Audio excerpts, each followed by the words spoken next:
ഒരിക്കൽ നബി സല്ലല്ലാഹു അലൈഹി വസല്ലമ ജാബിർ ബിൻ അബ്ദുള്ള റളിയല്ലാഹു അൻഹുവിനോട് പറഞ്ഞു, ബഹ്റൈനിൽ നിന്നുള്ള നികുതി വരുമാനം എത്തിയാൽ ഞാൻ നിനക്ക് അതിൽ നിന്ന് ഇന്ന സാധനങ്ങൾ തരുമെന്ന്. പക്ഷേ നബി വഫാത്താകുന്നത് വരെ ആ പണം എത്തിയില്ല. പിന്നീട് ആ ധനം എത്തിയപ്പോൾ അബൂബക്കർ റളിയല്ലാഹു അൻഹു വിളംബരം ചെയ്യിച്ചു, നബി ആരോടെങ്കിലും വല്ല വാഗ്ദാനമോ കടമോ വീട്ടാൻ ബാക്കിയുണ്ടെങ്കിൽ അയാൾ എൻ്റെ അടുക്കൽ വരണമെന്ന്. അപ്പോൾ അദ്ദേഹത്തെ സമീപിച്ച് ജാബിർ റളിയല്ലാഹു അൻഹു പറഞ്ഞു, നബി എന്നോട് ഇങ്ങനെ തരാമെന്ന് പറഞ്ഞിട്ടുണ്ടായിരുന്നു. അത് കേട്ട അബൂബക്കർ റളിയല്ലാഹു അൻഹു ഒരു കോരൽ കോരി നൽകി.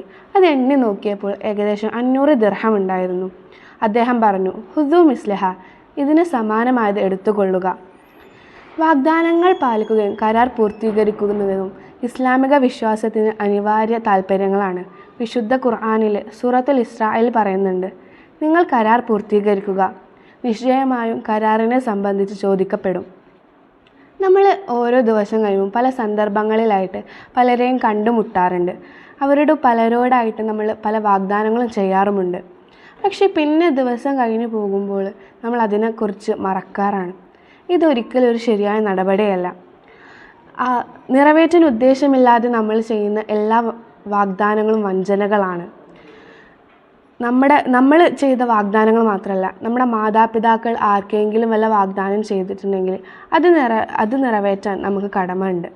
ഈ ഒരു റമളാനിൽ പറയുന്നത് സുബഹ് മുതൽ മഗ്‌രിബ് വരെ നോമ്പെടുത്ത് തഹജ്ജുദും തറാവീഹും നമസ്കരിച്ച് ചെറിയ നന്മകൾ നിർവഹിച്ച് ഇബാദത്തുകൾ ചെയ്ത് അങ്ങനെയെല്ലാം നമ്മുടെ നന്മയുടെ തുലാസിൻ്റെ കനം കൂട്ടാൻ ശ്രമിക്കുന്ന സംഭവങ്ങളാണ്.